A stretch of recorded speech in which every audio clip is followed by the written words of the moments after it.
Was smoking all my dragons, divine righteous, almighty greats, overachieving, never slacking. So today we got the Tower of London Poppies, right? And when I looked it up, it said it was created by artists Paul Cummins and Tom Piper. 888,246 ceramic poppies progressively filled the tower's famous moat between July and November 2014. So we're gonna really dive into this and see, the insights, the real information. Wow, it looks. I'm just looking at random images, but let me go ahead and dive into the video. Original link will be in the description. Let's find out what the true meaning behind the Tower of London Poppies is. So far, from the images I've seen, it's reminding me of that garden from the Wizard of Oz when they went in and they started to like fall asleep and the flowers. That's what it's reminding me of. But here we go.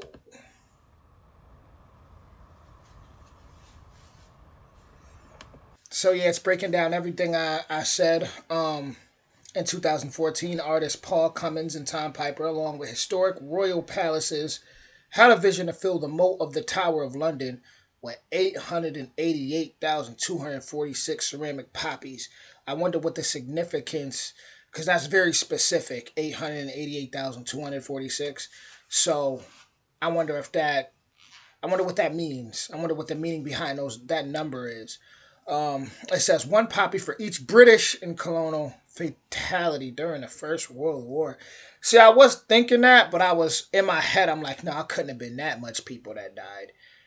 But it's insane that it really was that much people. 888,246. Jeez, that's like crimes against humanity. Again, doing it to each other. Everybody, just that's insane. Almost a million people.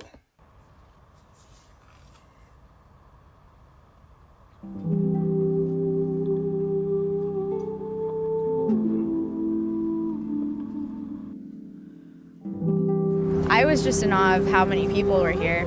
Honestly, it's just really nice to see the support from the whole city. Such a lovely way to commemorate it. Yeah, it's beautiful. It's beautiful. Yeah, Magic. yeah. Really moving. It is very moving. Tremendous. Whether it's young people or old people, they've come in their hundreds, they've come in their thousands, and they've stood on the behind the railings, looking down into the moat, really from early in the morning until late at night. And I think why it's caught the imagination of the country is this particular number of 888,246. They fought in mass armies, but they were individual soldiers, and each poppy represents an individual life lost and a family shattered. I think people can understand that. My son was in the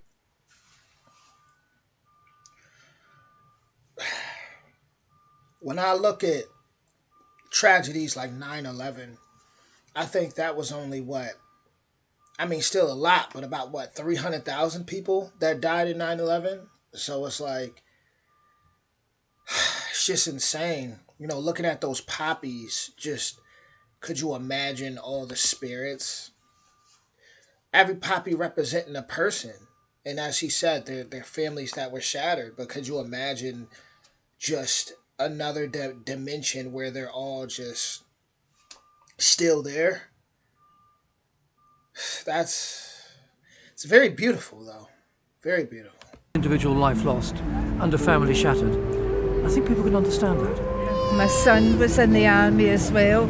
He served in Ireland, he served in Bosnia, and when I see that, I'm just really, really grateful that he came back. My mother is from Canada, and her, I believe, grandfather was a spy in the war, and so my mom wears a poppy every year. But That's what's bad. It's a pretty. I am sweating bullets because I know some people will probably be like, "Are you crying?" Even though it's very emotional, but I'm sweating bullets right now. But yeah, this is very it's interesting too, seeing how people are dressed. Like right now, whatever they have on, I mean, the creativity is just out the roof. Do you see this couple's outfit right here? Appreciation. It's all there's a little bit of appreciation. I mean, my father died from his injuries from the Second World War. My mum lost 4 brothers during the First World War too, so obviously that's where my passion comes from, but we're all in the same boat. You know, you have 4 or 5, it wasn't them. This wouldn't be London, is it? So, and I love London. And so I think it's become a kind of a place of pilgrimage, not just a place where you see this artwork, or not just a place of commemoration because it's here. It's just become a kind of national focus. It started us asking questions about who we are, what are we doing when we're commemorating, how warlike are we as a nation. The thing about this is it reminds you that these people were human beings, just as you are a human being, just as the military personnel are human beings, and that interconnection, yeah, it's kind of everything. It breaks down the barriers of them versus us, or just a vast quantity of numbers. And I was at the closing sort of ceremony today, and the last poppy got put in, and by a little boy, and you think, that's a life, and you look around and there's more than 800,000 more lives, and it does hit you. Sometimes you look at the vastness of it and it's beautiful but hard to comprehend, and then this one poppy goes down and you think, okay, yeah, this is rather... When I see stuff like this, it makes me wonder, like, do I have a family member possibly that could be a representation of one of those poppies? You just never know. I'm not surprised by anything anymore. This is rather a lot. We've had so many volunteers, so many people making the poppies, the whole of the Yeoman Water staff, the HRP staff, the number of people involved has been enormous, and I think unusually for a large artwork, it isn't then dominated by a single person or a single ego of an artist. In a sense, though me and Paul treat ourselves and believe that we are artists and this is an artwork, because we've been very open about it, I think we've allowed so many other people into it to take ownership of it. Nobody that you've met on the project has been a bad seed. It's been a bunch of love, a load of stories that you really love to hear, and just the community has come I'm from from US, and the UK spirit here has made me really proud that I moved here. I've been here so... That is very beautiful to hear from a fellow American when she talked about the UK pride. Just to see people even come together like that, I feel like that unity, that's what brings just the people together, period. So for her, like I said, a fellow American to say it, that says a lot. 7 years in it. I love the spirit of this project. It's just been amazing. So people are able to bring their own family stories to it. Grandparents can explain to their grandchildren how they connect into this story of our nation. We just have to remember, they gave their lives so that we can live in peace today, and what greater gift can you give than your life? I think it's very important to remember. I think it's a good thing because we're remembering people who've done something for us and who've lost their lives while doing that. And the least we can do, obviously, is remember them. We've invited members of the public to send in the names of a loved one who lost their lives in the First World War. And we've read out about 200 every evening. And we've done that every evening from the 5th of August through until today. I read the last list. Different type of dedication. That's dedication, and honestly, they didn't even have to do this. That's what makes it so special. They didn't have to do this. That's dedication right there. Then it's like people around the world really do need to see stuff like this. I think this needs to be played through the media, because when you look at everything that's going on, whether it's Ukraine, Russia, Palestine, and Israel, so much stuff in Africa that we don't even hear about, and just around the world and other places, period, that we may not hear about. It's like, this needs to be shown to spark, that I guess, love in humanity, instead of just constantly showing war and picking sides, like, oh, they're doing this, they're doing that. Listen, people definitely need to see more stuff like this. They do, because it'll help them realize just the effects of the damage. At 11 o'clock on the 11th. Lieutenant MJD's Victoria Cross, Royal Fusiliers. the installation is going to live on in a new, different way in the next 4 years. You know, that there's the first thing, which is them all going out to the general public, the people who bought them, and them having their own kind of tiny fragment of the installation. And then there are the two sculptural pieces which have been kindly bought for the nation, and we can take to various different locations to create some new installations relating to new buildings or new landscapes that can create a different kind of narrative on a smaller scale. And then the fact those are going to the Imperial War Museum and will be there, you know, for a long time as a focus for commemoration. I've just come out of the volunteers office, and there's what we call the measle map, which is a little red dot on every part of the map where the volunteers have come from, and it goes from Singapore to Iceland, from Guinea, Sierra Leone to the west coast of the United States. It's an absolutely incredible geographic spread, and I think that the names on the roll of honour every night have come from all over the Commonwealth countries, and then these poppies are going off around the world. And what we really want to happen is that we want to send these poppies home now. The soldiers never got to go home, but you know, a lot of them will. Okay, that's very special. She said we want to send them home. You know, the soldiers never got to go home. They shall grow not old, as we who are left grow old. Age shall not weary them, nor the years condemn. At the going down of the sun, and in the morning, we will remember them. We will remember them.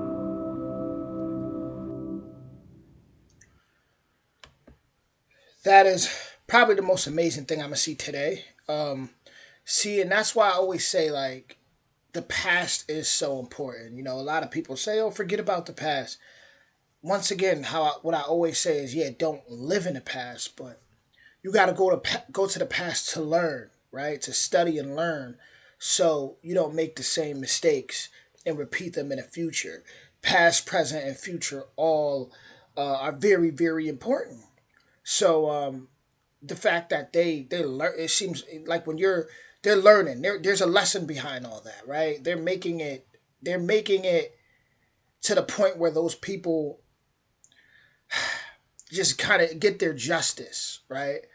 And hopefully those spirits do get those justice for being on this planet fighting these wars, you know, and just dying, and then a lot of people who may not even fought the war and just might have died, and they, being caught as a casualty of war.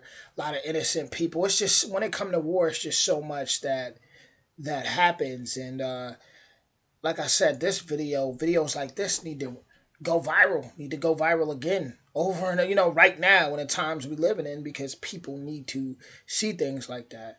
I think right now on the planet, the frequency is just so low in a warlike state that we have to go to the past to be reminded, so we can make the proper decisions to have a better future.